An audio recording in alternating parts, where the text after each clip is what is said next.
Assalamualaikum warahmatullahi wabarakatuh.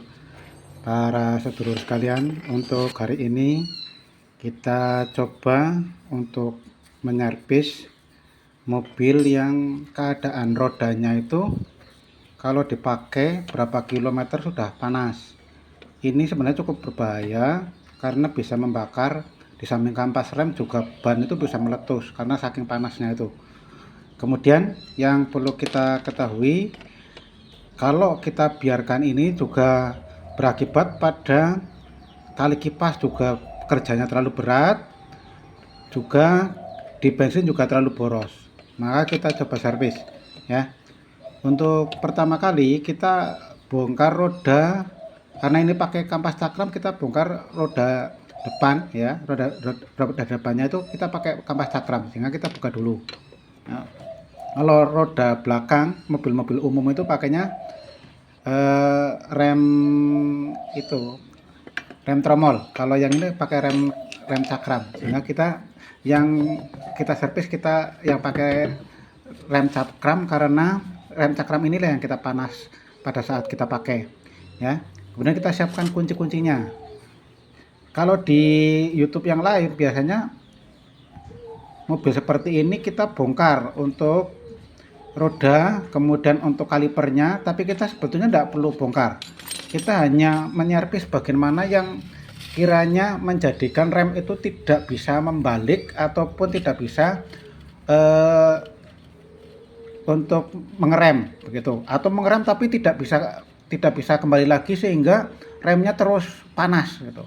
Maka kita coba untuk membersihkannya ya. Ini roda sudah kita buka. Selanjutnya kita lihat dulu komposisi dari roda ini, apakah terlalu berat apa tidak. Kalau memang berat, rata-rata memang berat untuk diputar, maka kita lepas dulu posisi cakramnya ya, atau master cakramnya kita lepas ya. Kita siapkan kuncinya, kemudian kita lepas master cakramnya. Untuk selanjutnya kita lihat bagaimana kondisinya ya.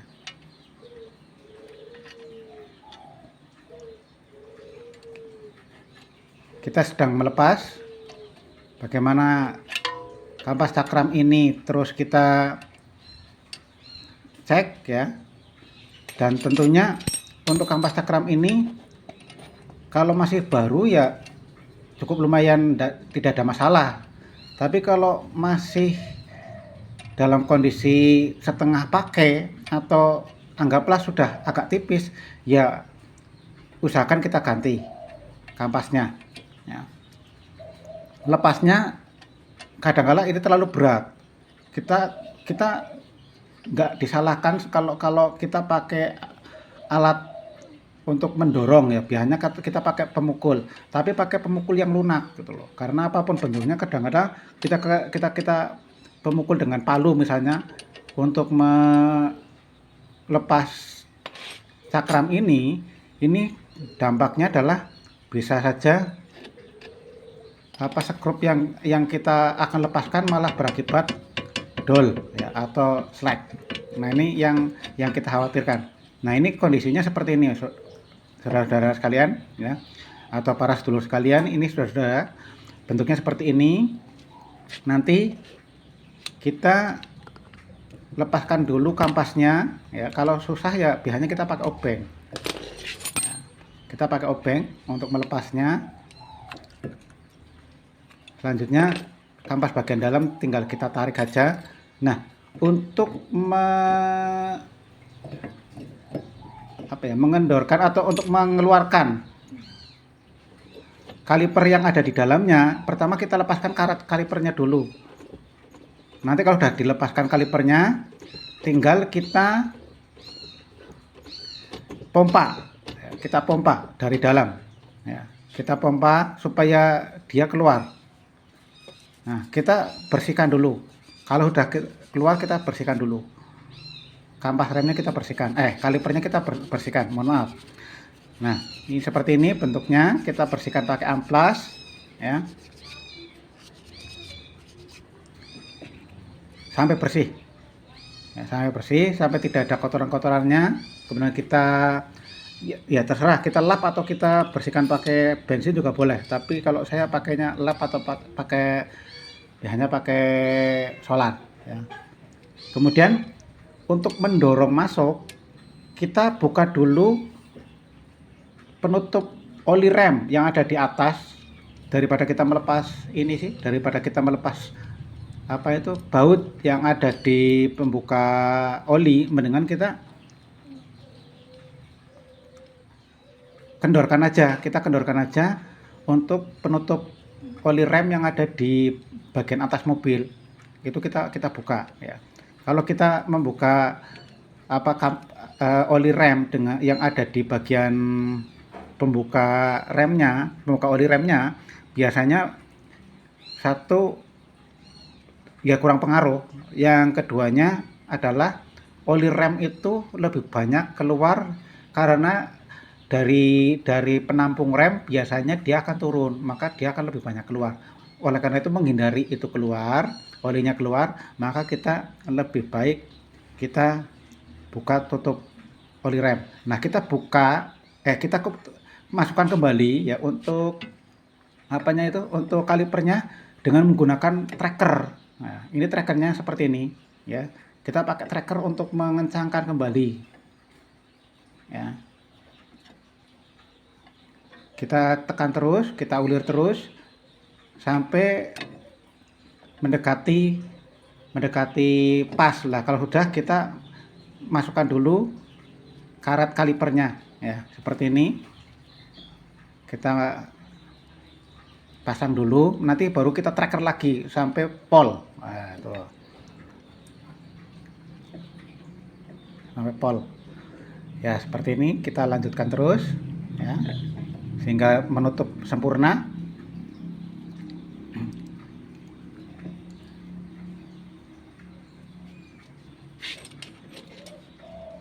Ya, selanjutnya kita tracker lagi sampai mentok ya. Karena harapan kita kan kampas cakramnya bisa kita masukkan kembali. Bisa kita masukkan kembali ke dalam lokasinya. Nanti kalau tidak di tracker, kita kesusahan untuk memasukkan kampas cakramnya. Kita kesulitan di situ. Maka kita tracker sampai pol dulu. Ya.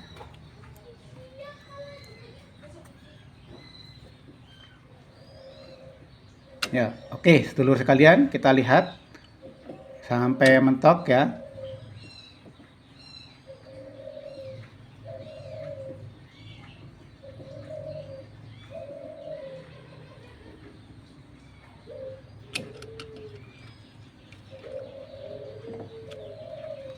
Ya, hampir selesai kita laksanakan untuk men-tracker kampas rem, untuk men-tracker kaliper rem cakram ya.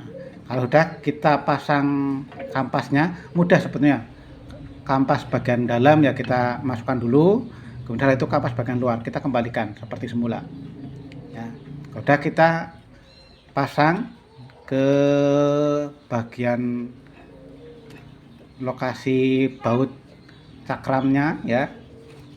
Kita kondisikan bagaimana supaya cakram ini tidak sampai melebihi kampas ataupun baut yang di dalamnya itu ada panelnya, ada tempatnya. Nah, kita kalau kita yakin itu sudah pas, kita bisa mempersiapkan skrupnya. Nah, untuk skrupnya kita usahakan kita beri pelumas. Di sini kita beli stemplet ya. Stemplet itu pelicin yang bentuknya padatan. Tapi kalau memang nggak ada ya kita pakai oli juga nggak ada masalah. Yang penting adalah kita licinkan dulu karena di dalam skrup itu juga kita ada bagian karetnya ya. Karetnya itu yang kita usahakan untuk diisi stemplet ya, agar tidak terjadi gancet saat kita melaksanakan pengereman atau saat kita melaksanakan perjalanan jauh, karena sedikit banyak mesti yang namanya roda tetap panas, ya, karena kita banyak menggunakan rem. Semakin banyak kita menggunakan rem, ya otomatis roda juga akan menyesuaikan panasnya, ya, karena banyaknya gesekan di dalam roda sih. Biasanya ya kita otomatis kita mencoba mengurangi tingkat kepanasan supaya tidak sampai menimbulkan efek ngebul, maka kita olesi dulu dengan menggunakan stemplet atau kita gunakan oli rem, ya. Sebenarnya kita sebut saja sebagai pelumas lah, seperti itu. Nah, sedulur sekalian, kalau sudah seperti ini kita tinggal mengencangkan, tapi harus dipikir kembali, kalau mengencangkan itu kan harus dua-duanya. Kalau satu belum dipaskan dengan lubangnya, ya jangan dikencangkan dulu, karena biasanya kalau udah kencang, untuk lubang yang satunya itu susah untuk disesuaikan di mana posisi lubang skrupnya. Maka kita harus mengencangkan secara pelan-pelan dulu, dipaskan, baru pada baut yang keduanya juga sama. Atau dalam apa, dengan kata lebih lah, dengan kata yang lain, kita samakan pengencangannya. Sisi kiri dikencangkan, maka sisi kanan pun dikencangkan. Seperti itu bolak-balik, ya.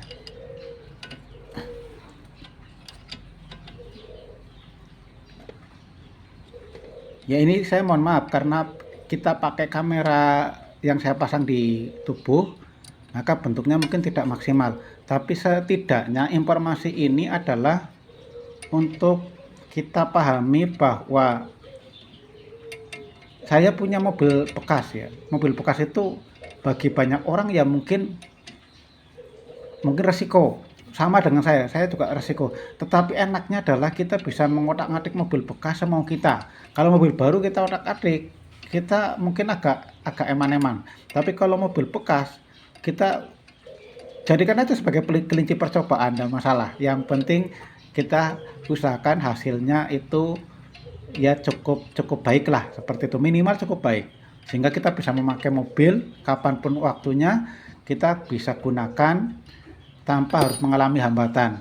Sebagaimana yang saya lakukan ini, tujuannya adalah untuk mengurangi biaya servis, sehingga apapun bentuknya, kerusakan apapun pada mobil ini ya kita usahakan untuk diperbaiki sendiri. Nah, terus sekalian, kalau sudah, kita coba dengan cara melaksanakan rem berulang-ulang dan kita putar lagi, hasilnya adalah ternyata menjadi cukup ringan.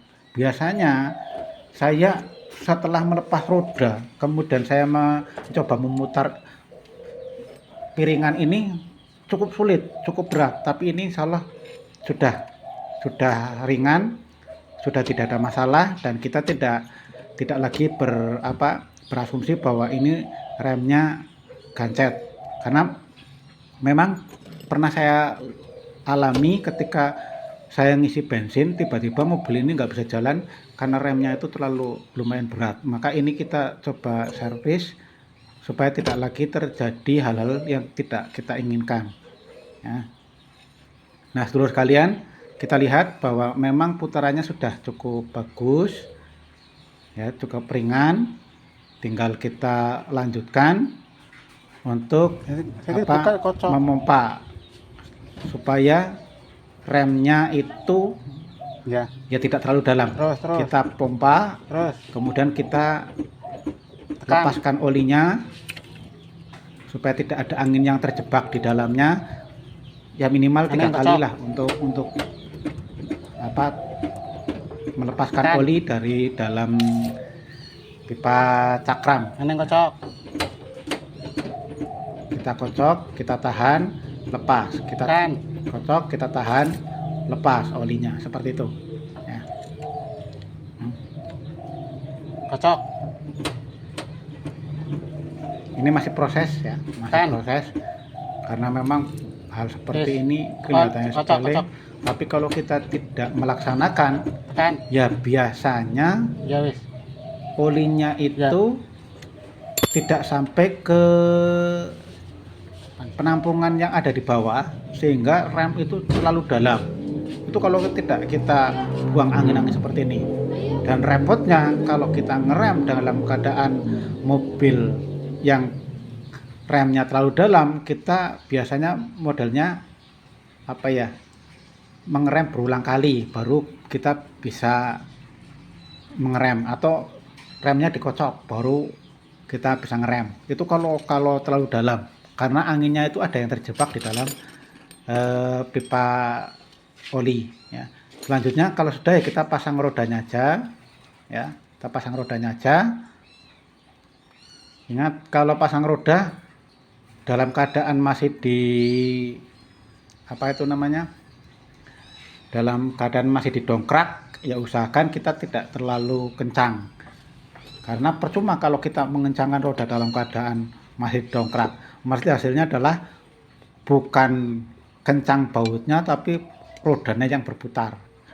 Nah, kecuali kalau seperti tadi remnya masih gancet, ya mungkin tidak ada masalah. Tapi dalam posisi sudah normal seperti ini, ya insya Allah sia-sia kalau kita mengencang roda dalam kondisi masih didongkrak ya.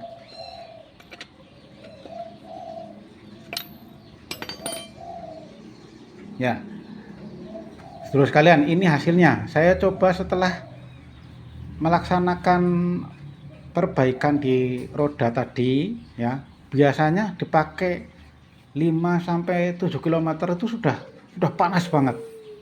Ini alhamdulillah saya melihat satu, jalannya lancar-lancar saja ya. Yang kedua adalah tidak adanya apa, ngebul di roda. Biasanya sampai bau asap itu, tapi ini tidak. Ini sudah dipakai sekitar 10 km lebih bolak-balik ya. 10 km lebih sudah dipakai. Nanti di beberapa kesempatan saya perlihatkan, biasanya tuh overheat mesinnya, overheat. Karena apa ya? Karena roda yang terlalu banyak menekan sih, banyak namanya banyak rem ya. Remnya itu terlalu menekan terus, sehingga mesinnya juga panas. Tapi ini kita coba lihat tidak panas ya, tidak overheat ya. Ini lumayan ya. Hasilnya nanti seperti apa kita lihat, tidak overheat ya. Kita cek saja nanti di bagian indikator speedometer ya, itu tidak ada penampakan bahwa mesinnya overheat. Ini sudah dipakai berarti kurang lebih ya 20 km-an. Ini sudah tidak ada masalah ya. Sudah tidak ada masalah. Nah, ini kita lihat di speedometer tidak ada penunjukan bahwa mesin overheat. Masih di angka aman untuk indikator mesin ya.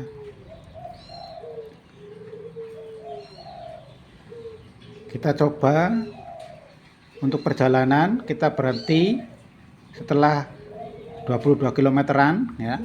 Kita lihat, kita cek ya, kondisinya seperti ini. Kita punya bus ya, kita yang kita perbaiki ya. Kita ceknya, kita cek kodenya, apakah masih panas atau tidak, ya alhamdulillah tidak terlalu panas lah, tidak terlalu panas. Kita masih bisa menganggap bahwa sebelumnya itu harus saya siram pakai air. Sebelumnya saya siram pakai air karena memang rodanya panas. Kita mampir dulu di Pasar Malam. Saya kira demikian sedulur sekalian. Semoga aja ini bermanfaat, tapi paling tidak informasi ini mencerminkan bahwa kita punya kendaraan, ya paling tidak kita bisa melaksanakan perbaikan sendiri pada tingkat yang sekecil mungkin. Kalau tingkatan yang berat ya kita pasrahkan kepada pihak yang lebih berwenang atau pihak yang lebih ahli. Siapa lagi kalau bukan para pembengkel kita. Semoga bermanfaat. Saya akhiri. Assalamualaikum warahmatullahi wabarakatuh.